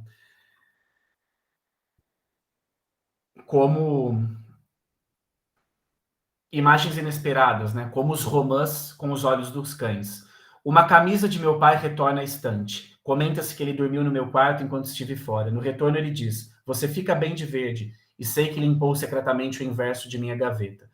Líquido de sonhos parado nas rebordas dos olhos, mastigo escondido seus cílios que caem. Mastigo escondido seus cílios que caem. Isso tem força, né? Isso tem força, força de voz. Veio até mim com o cheiro ancestral dos mergulhados. Quando espremo meu nariz contra o espelho, sinto esse cheiro que não é meu. E na sua volta choverá tanto quanto em Ubatuba. E ele dirá, parece Ubatuba, pois a chuva cairá muito de repente. Então, da nuvem pré-islâmica à nuvem de Ubatuba, são livros distintos, Ana Stareg, Saravale e Jennifer Silva, mas na sua potente estranheza e nessa constante insistência sobre outros tempos possíveis, eles são verdadeiros túneis de expansão do nosso imaginário. Leiam esses livros. Aqui, pessoal, nesses 10 minutinhos, daí 8h40 a gente bate um papo, quem quiser, puder ficar claro, né? Até as 9. E como eu tenho o conteúdo para cumprir até as 9, se ninguém falar nada, eu vou continuando. Então, conversem comigo. O que eu queria dizer, assim, aqui eu trouxe um trecho do Popol Vuh, né, pessoal? O Popol Vuh vai... Esse livro da cosmologia maia, Quiché, antiga, na tradução da Joseliviana Batista, às vezes, por exemplo, tem muito essa questão, eu não sei, eu não tenho inspiração para escrever poesia. Esse livro ele tem uma temporalidade em algumas passagens que lembra livros de outras humanidades e de outras tradições e de outros saberes e que podem ser métodos muito interessantes de escrita poética nos dias de hoje, né? Se você ficar repetindo, por exemplo, os perigos num caminho, uma estrada perigosa, como se fossem aparições de encantamentos, assim, ou de fantasmas ou de assombrações, isso sempre vai trazer interesse aos leitores, às pessoas que se deparem com a sua poesia. Eram muitas as provações de Xibalbá, aqui do Popol Vuh, livro de saberes da América, da Mesoamérica. Xibalbá era uma espécie de mundo, de inframundo, né? Muitos eram os tipos de provação. A primeira era a casa da escuridão, que é Kumaha, assim chamada. Dentro dela só havia trevas. A segunda era a casa do frio, Xuxulin-Ha, assim chamada. Dentro dela só uma geada densa, o uivo agudo do vento, o estridor olha só o ato falho, o estridor do granizo, o assovio do gelo, penetrando na casa. A terceira era a casa dos jaguares. Vejam que aqui assombrações e animais, eles ocupam também essas estradas assombradas, no caso. A estrada assombrada é um dos temas fortes do meu livro, né, como eu disse para vocês. Balami-Ha, assim chamada. Dentro dela só havia jaguares, mostrando as garras, se empurrando, rugindo, arreganhando os dentes. Os jaguares estavam presos dentro da casa. A quarta casa era a casa dos morcegos, Tsotsi-Ha, assim chamada. Dentro dela só havia morcegos, chiando, guinchando, batendo as asas. Os morcegos estavam presos, não podiam sair da casa. A quinta era a casa das facas, Chain-Ha, assim chamada. Dentro dela só havia facas, o vai-vem das fileiras de lâminas, retinindo ao se entrechocar dentro da casa. Eram muitas as provações dessa casa do inframundo Xibalbá. Aqui saiu até nesse scanner, peço desculpas, meio mal feito, mas feito com coração, saiu um ectoplasminha amarelo aqui da câmera do scanner que eu usei. Pessoal, veja que aqui tem um ar de oralidade muito grande, né? O Popol Vuh tinha uma versão escrita em caracteres latinos, mas ele se originava num saber oral, né? Então, você pega um saber oral, por exemplo, dos contos de fada dos irmãos Grimm, compilados, e essas estruturas de repetição, elas vão trazendo também uma sensação de coletividade, de pessoas ali ouvindo narrativas e de criação de um clima, né, e de um clímax, né? O Cássio falou que mora em Ubatuba. Que bom que é. Não, S2 também ali. É lindo mesmo. O Ubatuba é lindo. Há muito tempo eu não vou para Ubatuba. Então, pessoal, daí tem um outro trecho aqui, nesses 6 minutinhos finais, do Alcurnugo Terra Sem Retorno, um livro agora traduzido para o português do Acádio, pelo professor Jacinto Lins Brandão, que lembra estruturalmente, guardadas todas as diferenças, esse tipo de recitação, né? Esse livro fala basicamente o seguinte: Ishtar, uma deusa de várias questões, ela vai ao mundo dos mortos, a versão diferente, Acádia, do Xibalbá, e ela não volta mais. Ela fica ali e não tem mais colheita, não tem mais plantação. São consequências terríveis da ausência de Ishtar no mundo dos vivos. Ela está no inframundo ali. E por isso, numa associação livre, tem muita influência na minha poesia essa questão de inframundos, já que inframundos são também respostas ao tempo que vivemos no nosso contexto atual. Um tempo de destruição da natureza, de destruição de pessoas, de violência, de recrudescimento de fascismos, né? Um tempo angustiante. Então a gente pensa em outros tempos, em outros mundos, como alternativas de imaginário. Isso todo mundo faz. Papsukal, intendente dos grandes deuses, baixou o nariz, de luto vestiu-se, desgrenhado se pôs, veio cansado em face de Sim, seu pai chorava. Em face de Rea, o rei, vinham-lhe as lágrimas. Estar a Ercetu desceu, não voltou. E tão logo Estar ao Curnugu desceu, Ercetu era a palavra do inframundo em sumério, se eu não me engano. Curnugu é em acádio. Sumério era uma língua que ninguém sabe de onde veio, acádio é uma língua semita, como o árabe, como o hebraico e tudo. Né? A vaca, o boi não cobre, o asno, a asa não emprenha.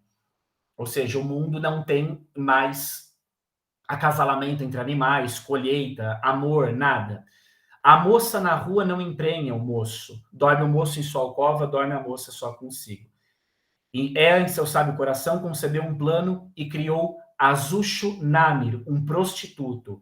Vai, Azushu Namir, para a entrada do Curnugo, volta a tua face. As 7 entradas do Curnugo se abram a tua face. As repetições orais aí. Ereshkigal, a rainha do mundo dos mortos, te veja e a tua face regozije. Quando o coração dela se acalma, suas entranhas abrandam, conjura pelos grandes deuses, levanta a cabeça para o odre, os ouvidos volta. Então, pessoal, a poesia que descreve uma viagem é uma poesia sempre interessante. Uma estrada seja no mundo físico, seja no mundo dos mortos. Esse é um assunto arquetípico, nós temos fascínio por assuntos de estradas. Então, se alguém aqui escreve e tem, às vezes, dificuldades temáticas para pensar em assuntos para a própria poesia ou para a própria prosa, pense na casa do Xibalbá, do Popol Vuh, pensa na casa do Alcurnugo, Terra Sem Retorno, e na fascinante viagem ao além que esses livros propõem. Porque a viagem, a estrada, pelo deserto perigoso, lá na poesia pré-islâmica, mais concreto, ou pelo deserto fantasma do inframundo, do mundo dos mortos, ela se revela sempre como uma grande aventura. E nós temos, através da poesia, como ter acesso a muitos textos de aventura. Isso é muito interessante, né? Essa é uma edição da Cotter, né? E, enfim, pessoal, eu queria comentar um pouco também sobre as crônicas que é a segunda parte do meu livro, né? Que tem uma relação também com construção de pequenos poemas em prosa. Tem 2 rapidinhas aqui, mas eu posso deixar para o próximo encontro, que vai ser no dia 1º de setembro, caso vocês queiram participar. Quem não quiser participar, ganha certificado por esse encontro também. Mas eu não queria deixar atropelado. Então, quem puder, nos próximos 20 minutos, colocar questões, comentários, bater um papo, fique à vontade. Queria ouvir um pouco vocês, se possível. Não precisa ser 8 horas aqui, acabou e tudo, mas, como eu disse, a gente fecha às 8, caso vocês não tenham nada a colocar, tá bom? Agora, se ninguém falar nada comigo, eu vou tocando aqui até as 8 horas. Tá bom? Então, não me deixem sozinho aqui. Então, fica para o próximo encontro, o que ficou pendente aqui. Nós temos... sim, olha, o Cássio falou os adivinhos Ishpikakok, Ishmukané no Popol Vuh. Você lembra especificamente. Eu confesso que eu fiquei um pouco confuso na leitura do Popol Vuh, né? É um livro bem estranho para ler, mas é muito fascinante, né? Eu queria muito reler essa tradução da Joseli Viana Batista.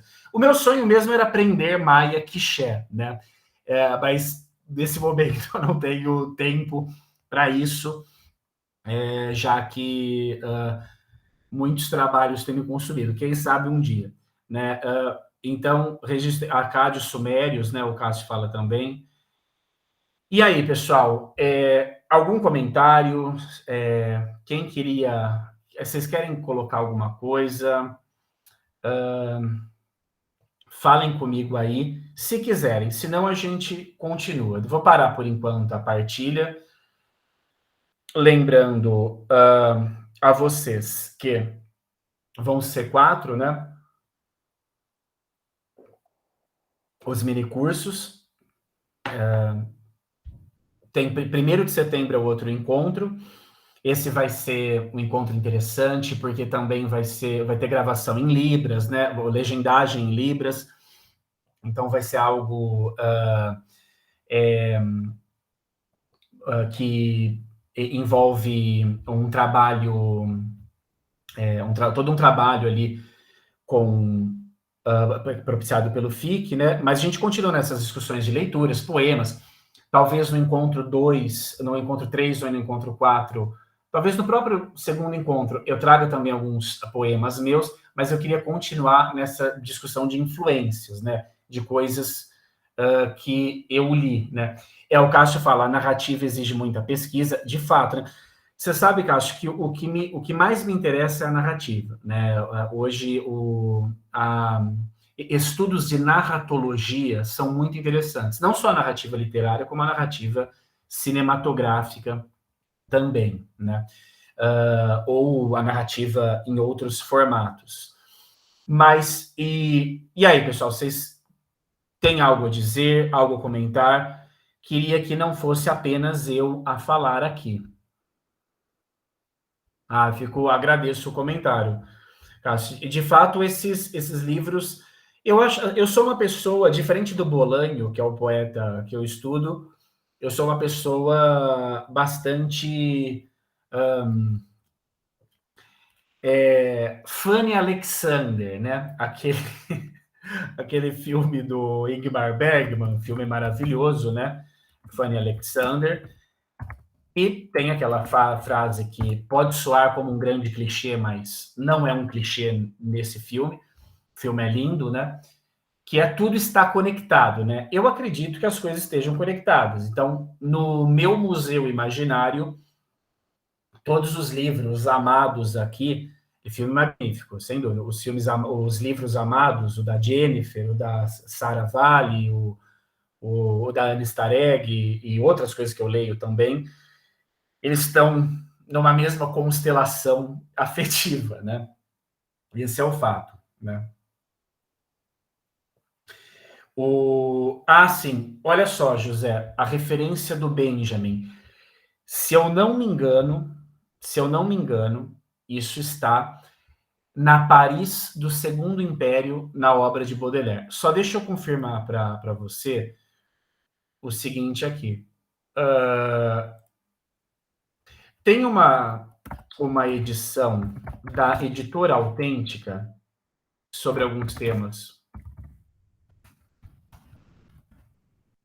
Aqui também eu fiz uma citação de cabeça, viu, pessoal? Porque para lembrar exatamente como... aqui houve, não sei se vocês perceberam, houve um ato falho impressionante, né? Houve um ato falho impressionante. Eu falei de Benjamin, não sei a palavra pai aqui, Deus pai, tô brincando. Eu adoro o Benjamin, mas o meu grau de exaltação e idealização do Benjamin não é tão grande assim. Obrigado, Gabriela. Fico honrado que você queira fazer aqui. Sim, para enviar, manda um e-mail para mim, por favor, para eu enviar o material, mas de qualquer forma eu envio junto com os minicursos da seleção desse poema.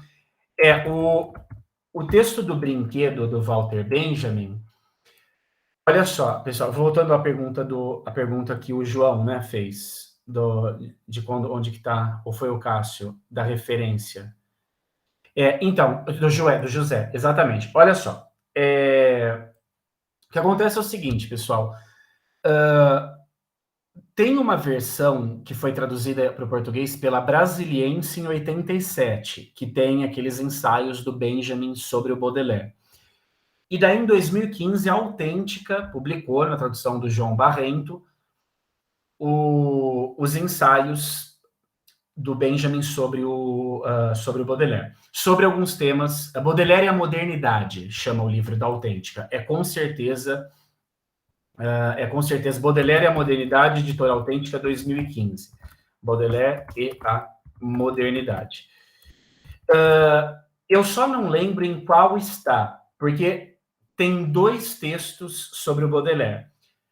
Tem o primeiro, que o Benjamin submeteu à revista do Instituto para pesquisa que estava nos Estados Unidos, que o Adorno chefiava e foi recusada pelo Adorno, e depois o Adorno publicou a segunda versão, se eu não me engano.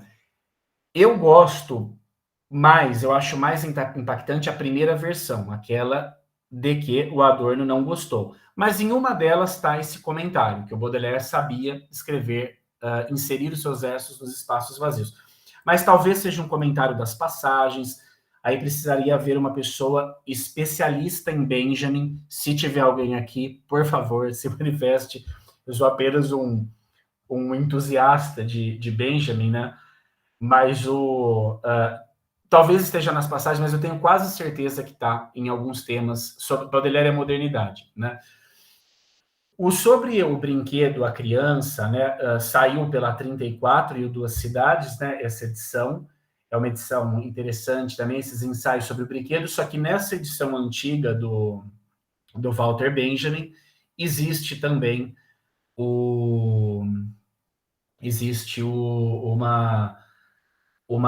esse texto sobre o brinquedo, naquele livro Laranjinha, do Benjamin, que é a Magia e Técnica, Arte e Política, né? E esse é um clássico também, que foi, acho que, a primeira tradução do Benjamin no Brasil.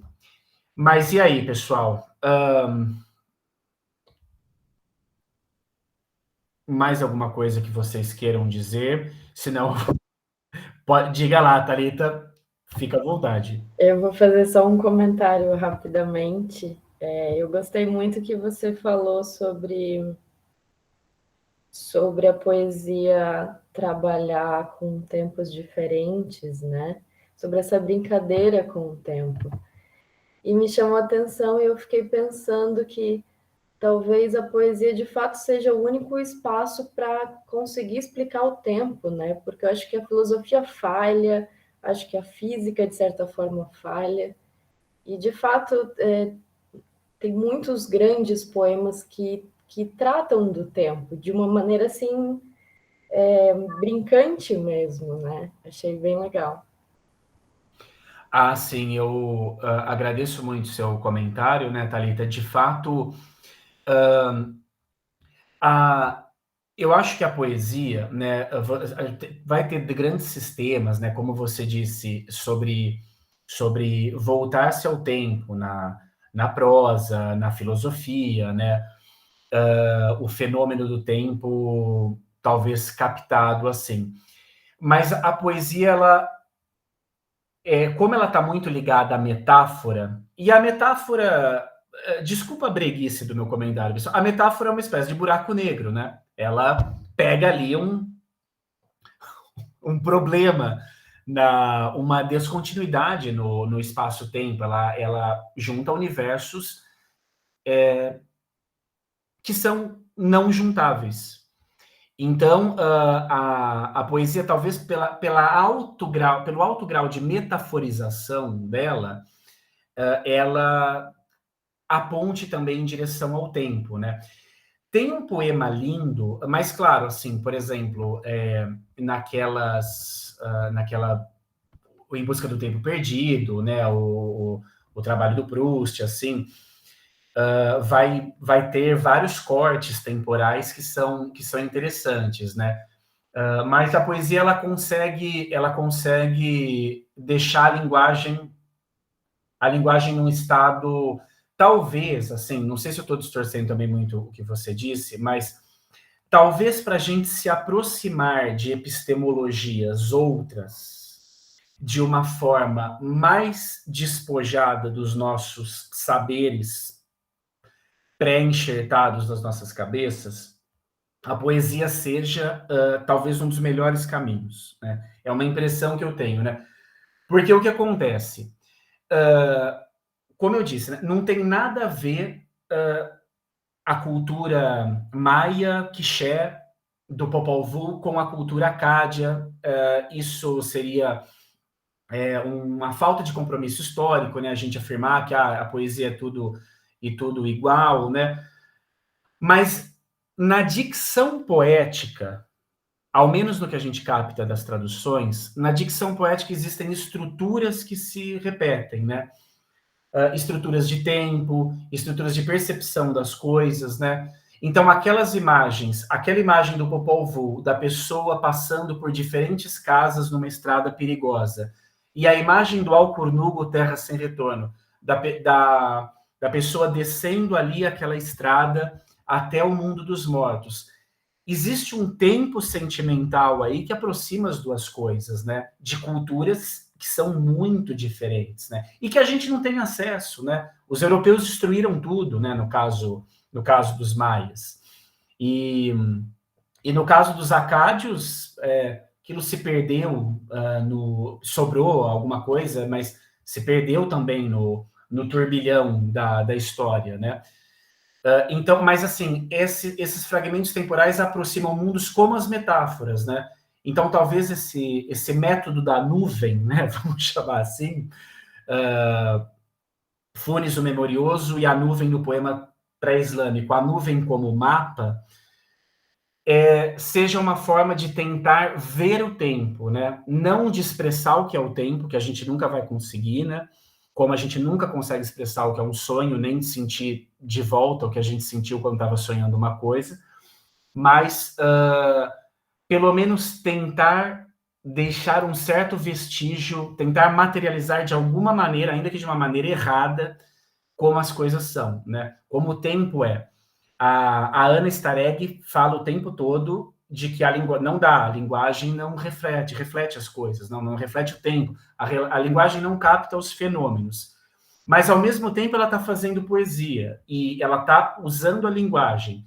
E ela usa a linguagem para produzir sensações que falam sobre o tempo, que refletem sobre o tempo, que são reflexos também do tempo, mas não são o tempo, né? Mas são algo que, nesse universo de impossibilidades, acendem algumas luzes, né? Acendem algumas luzes sentimentais, porque uma imagem colocada ali te lembra algo sonoro, te lembra uma memória, e vai se formando uma cadeia de sentidos. Não que seja uma coisa completamente aleatória, muito pelo contrário, a poesia da Stareg é uma poesia que tem projeto, que tem trabalho, que tem uma coluna vertebral temática ali muito forte, né? Há todo um estudo por detrás daquela dicção, né? Mas no imenso universo das falhas da expressão humana, talvez expressar o que é o tempo seja a maior dessas falhas, mas nessas tentativas, que a poeta diz que são tentativas falhas, também se expressa, se não o tempo, o fantasma do tempo, né? Eu não tinha pensado nisso ainda que você falou, Thalita, que a poesia talvez seja a forma, talvez seja uma forma, se não a mais apropriada, mas talvez a forma mais simples, né? Talvez a forma mais simples. Porque, e essa eu acho uma questão muito importante também, nesses 5 minutinhos, para a gente falar a poesia tem um lugar também na simplicidade, né? Porque, por exemplo, você vai ver um filme como um filme que fala sobre altas questões de ficção, e daí um filme como Interestelar. Daí vem aquele pessoal falando, não, porque aqui reflete uma teoria da física que não sei o quê. E tem todo um aparato teórico que, beleza, é muito legal, da hora, mas é inacessível para muita gente. Para mim, por exemplo, é inacessível. Eu não tenho conhecimentos científico-matemáticos para entender as teorias por detrás do Interestelar, só para falar de um filme recente que fez relativo sucesso. Mas eu tenho capacidade poética, e para isso basta ter sensação, e todos nós temos sensação, para entender o Interestelar. Como para entender Solaris, do Tarkovsky, não aquele filme horroroso do George Clooney, ator, com todo respeito a ele como pessoa, ator que eu detesto, mas o Solaris do Tarkovsky, né? Aquela coisa linda que é aquele filme. E a poesia aproxima, né? Então, isso... aqui tem um... Tem um poema que... É um poema, né, Cássio, que você coloca aqui. Eu acho que, por exemplo, aquilo que a Jennifer fala sobre a linguagem, a metafísica selvagem, que ela vai também para a metafísica da criança, talvez a criança seja uma figura que entenda o tempo de uma forma mais poética, de uma forma mais expressável, captável, né? Então, eu acho que a poesia, sim, é uma forma simples que faz com que a gente acesse realidades que não são acessíveis muitas vezes, né? A poesia, ela traz uma possibilidade de democratização do tempo, talvez. Não sei se eu estou me perdendo, provavelmente estou nesses comentários, mas é que seu comentário também me motivou bastante, né? O poema da Ana Guadalupe aqui, que o Cássio coloca: viajar para quê se tem na internet, se já tiraram foto para você, se é impossível guardar na memória por mais de 3 anos, se o lugar não volta nas malas, se haverá gastos e cansaço, se me causará despeito se 80% das pessoas descreverão todos os países em poucas palavras e você poderá usá-las sem esforço no conforto de casa. Esse poema tem uma certa questão, né, de um certo esgotamento do mundo, né, pelo que me parece aqui. Então, é um poema interessante, é um esgotamento também dos símbolos do mundo, né? Quando a gente lê o Popol Vuh ou o Cornugu, as estradas ali são para mundos desconhecidos, né? E eu acho que a poesia, ela deve ter a função também de falar sobre tempos outros, mas também falar sobre lugares desconhecidos, lugares imaginários, lugares que expandam o nosso imaginário. Porque de não lugares que saturam o nosso imaginário, como shoppings, aeroportos, pedágios, postos policiais, muralhas de condomínios, etc., o nosso mundo está saturado, né? Então a gente precisa de outros túneis. E a poesia tem essa capacidade de tunificar as coisas, né?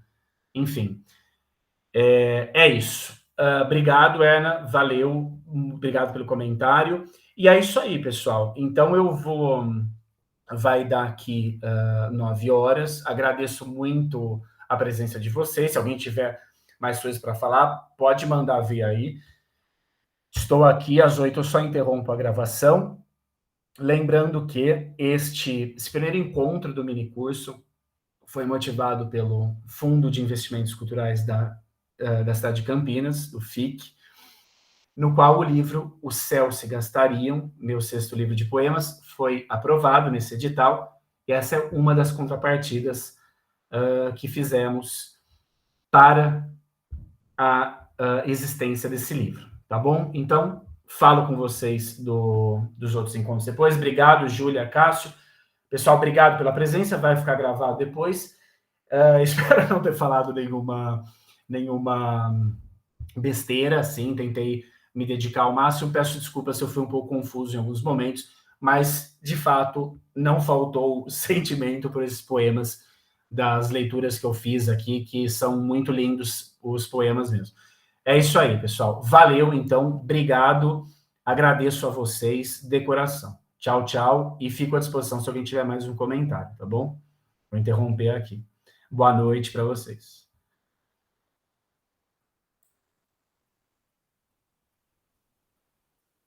Obrigado, Beatriz, valeu. Bom te rever, viu? Obrigado. Calma aí, Rafaela, valeu.